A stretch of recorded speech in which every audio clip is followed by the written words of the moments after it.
Biasanya dari bawah ke atas. Jadi misalnya dari manajer kepada supervisor, supervisor kepada bos gitu ya. Jarang sekali atau bahkan mungkin hampir tidak bisa ditemukan bos melapor ke bawahan. Biasanya sih nggak mungkin ya. Kenapa? Karena kalau misalnya bos punya informasi apa-apa, sifatnya itu lebih kayak perintah, bukan laporan, bukan melapor, tapi berupa perintah gitu. Kemudian laporan ditulis secara sistematis. Jelas, kenapa? Kalau laporan yang nggak sistematis, sistematis itu artinya tersusun dengan urut. Misalnya, saya nggak mungkin dong cerita laporan penjualan bulanan, saya mulainya di pertengahan bulan, terus balik ke awal bulan, nggak mungkin. Pasti saya akan mulai laporan saya penjualan dari tanggal 1 sampai tanggal 30 Januari, misalnya. Saya nggak mungkin memberikan laporan, saya tulisnya tanggal 15 dulu penjualan yang paling bagus, terus misalnya penjualan paling jelek tanggal 25, terus saya maju lagi ke tanggal 2, nggak mungkin. Yang namanya laporan tuh ditulis secara urut. Jelas ya? Apalagi skripsi. Skripsi itu punya urutannya, dan kalau tidak urut sesuai dengan cara penulisan skripsi yang baik, itu biasanya nanti akan direvisi lagi. Artinya diulang lagi sama dosen pembimbingnya, disuruh bikin ulang gitu. Jelas ya? Oke, kemudian menekankan objektivitas. Objektivitas maksudnya apa? Tujuannya apa? Laporan ini dibuat itu ada tujuannya pastinya. Dan informasi yang disampaikan itu juga pasti ada tujuannya. Misalnya, kita dari bawahan memberikan laporan mengenai kesuksesan suatu acara.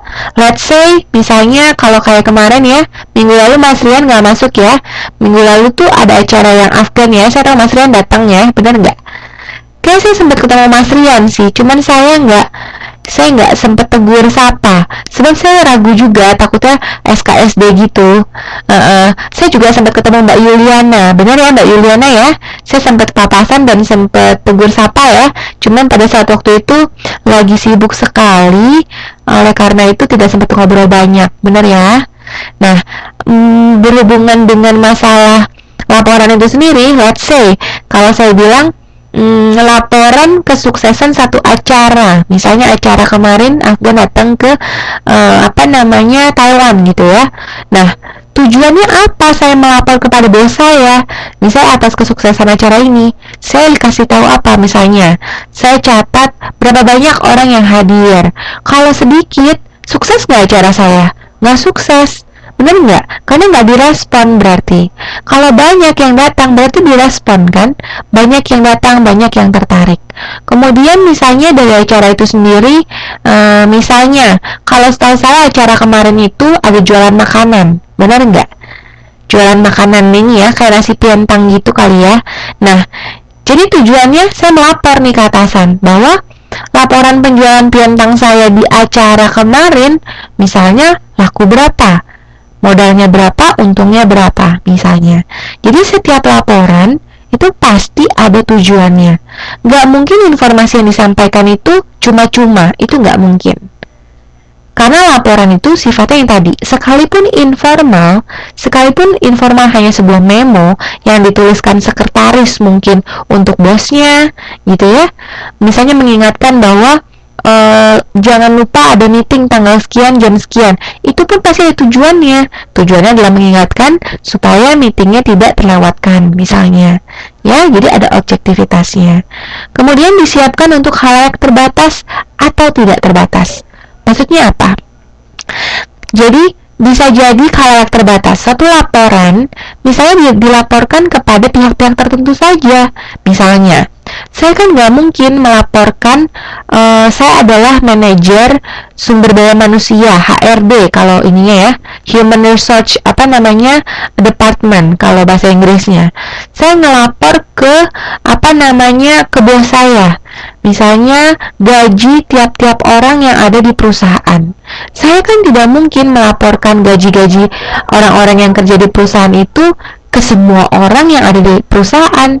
Nggak mungkin kan? Saya hanya melaporkan misalnya ke bagian manajer keuangan saja, atau saya laporkan ke bos saya sebagai atasan saya. Saya tidak mungkin dong melaporkan gaji-gaji tiap karyawan misalnya ke OB, atau mungkin ke sekretaris, ke security, atau mungkin ke apa namanya, ke divisi-divisi yang lain. Tidak etis, benar nggak? Masa memberitahukan gaji orang lain kepada orang lain gitu, nggak mungkin ya. Nah, jadi ada laporan yang disiapkan untuk khalayak terbatas, orang-orang tertentu saja. Dan tidak terbatas, artinya tidak terbatas apa? Laporan ini boleh diketahui oleh semua orang. Misalnya, contohnya saya mau memberitahukan kesuksesan acara kemarin, let's say kayak gitu ya. Nah, berarti misalnya kalau saya mau memberitahukan ini kepada semua orang, baik itu orang-orang yang datang ke acara saya, atau mungkin saya mau memberitahukan kepada pihak intern perusahaan saya bahwa terima kasih atas partisipasinya, sudah bekerja sama dengan baik sehingga acaranya menjadi sukses. Jadi boleh diberitahukan kepada semua anggota organisasi. Caranya gimana? Misalnya saya memberikan memo gitu ya, memo yang saya pasang di tempat yang bisa dibaca oleh semua orang di perusahaan. Memonya adalah bahwa penjualan piantang saya saking suksesnya sampai laku gitu ya, misalnya 3.000 piantang, let's say kayak gitu. Jelas ya? Ada pertanyaan sampai di sini?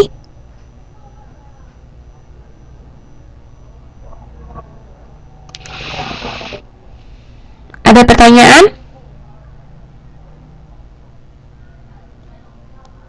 Mbak Yuliana, Mbak Dina, Mbak Siti, ada pertanyaan nggak nih?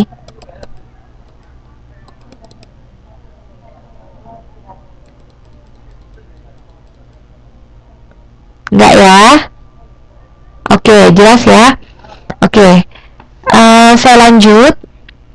Laporan dibedakan berdasarkan apa sih? Nah, yang tadi ada laporan formal sama informal. Kalau formal, contohnya tadi skripsi, laporan keuangan perusahaan. Kalau informal, contohnya memo. Ya, simpel sekali. Kemudian kalau panjang pendeknya laporan, dilihat aja. Nggak mungkin kan saya bikin memo, misalnya pesan saya itu intinya cuma satu, cuma ingin mengadakan rapat gitu ya, atau mungkin saya membuat laporan hasil rapat lah. Hasil rapat itu misalnya rapat mengenai apa? Cuma rapat mengenai akan diadakannya acara kecil-kecilan, gathering kecil-kecilan, sama skripsi. Saya nggak mungkin dong membuat memo hasil laporan itu, hasil laporan meeting saya 10 lembar, 50 lembar. Waduh, nggak akan ada yang baca, bener nggak? Nah, sedangkan kalau misalnya buat skripsi itu juga tidak mungkin cuma 2 lembar skripsinya, bener nggak? Jadi dilihat, laporan-laporan tertentu sifatnya memang dibuatnya harus panjang, dan laporan-laporan tertentu dibuatnya harus pendek. Biasanya, umumnya, laporan formal itu panjang, dan informal itu pendek, itu pada umumnya. Tapi tidak menutup kemungkinan ya, kalau laporan formal itu dibuat pendek pun bisa. Misalnya, contohnya, perusahaan hanya ingin tahu jumlah aset perusahaan masih ada berapa sih dalam 1 tahun, dan jumlah hutang serta modal. Itu namanya balance sheet kalau di ekonomi. Neraca keseimbangan artinya. Neraca keseimbangan itu terdiri dari aset perusahaan berapa, hutang perusahaan berapa, dan modal perusahaan itu berapa. Nah, biasanya balance sheet itu kalau asetnya tidak terlalu banyak, isinya cuma 1-2 lembar. Tergolong pendek laporannya. Hanya balance sheet saja, tapi termasuk laporan formal. Jadi, laporan formal itu tidak selalu panjang, namun umumnya selalu panjang, seperti skripsi, kemudian laporan keuangan. Biasanya laporan keuangan itu banyak banget, ya. Nah, kemudian dibedakan berdasarkan apa lagi? Ada isi pesan yang ditulis, ada yang sifatnya informasional dan analitis. Bedanya apa? Kalau informasional tuh lebih ke informasi, dari kata information. Informasi itu maksudnya apa? Menginfokan sesuatu, memberikan informasi sesuatu. Nah, misalnya, contohnya yang tadi, Saya mau memberitahukan bahwa pengeluaran gaji karyawan bulan ini sekian. Saya laporkan, saya ini manajer HRD misalnya. Saya laporkannya ke siapa? Saya laporkannya ke manajer keuangan. Nah, ini adalah laporan yang sifatnya menginformasikan. Sedangkan kalau laporan analitis, lebih sifatnya menganalisis. Contohnya, misalnya saya mau mau membuat suatu bangunan. Saya mau buat mall. Ceritanya di Indonesia tuh sekarang udah banyak mall banget ya, bener nggak sih? Bukan dari Sabang sampai Merauke ya, gitu lebay ya. Maksud saya misalnya contohnya di kota-kota besar di Indonesia seperti Surabaya, seperti Semarang, atau mungkin Jakarta, Yogyakarta gitu ya. Itu kota-kota besar sudah banyak banget mall. Misalnya banyak sekali lahan-lahan di Indonesia yang kosong. Terus saya mau bangun mall nih. Nah, kemudian saya menganalisis apakah lahan tersebut cukup besar untuk saya membuat mall, atau lahan tersebut cukup bagus enggak buat saya bikin mall. Apa saya bikin mallnya terlalu mojok gitu ya, misalnya mojok banget, bikin mall di pinggir pantai, ya ampun, nggak tahu deh, saya nggak pernah nemu sih mall pinggir pantai gitu ya. Nah, ada hotel pinggir pantai baru laku gitu ya. Kalau mall pinggir pantai saya nggak pernah dengar.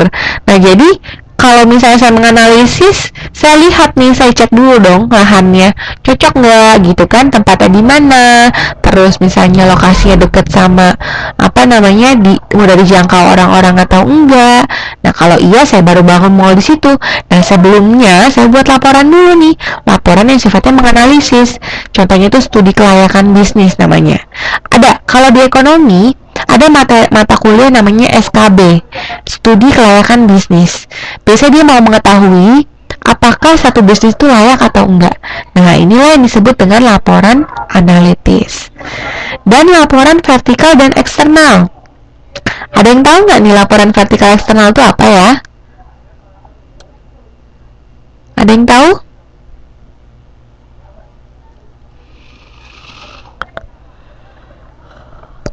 Ada yang bisa memberikan partisipasinya kepada saya nih, laporan vertikal dan eksternal?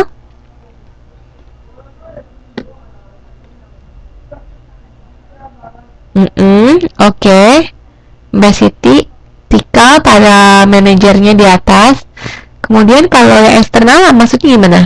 Vertikal dari atas ke bawah, oke. Kemudian kalau eksternal?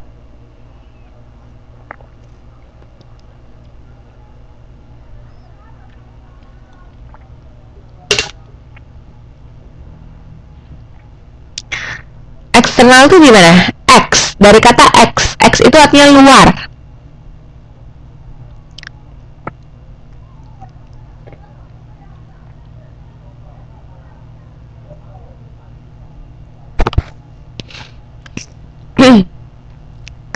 Gimana? Mbak Dina? Mbak Yuli? Mas Rian?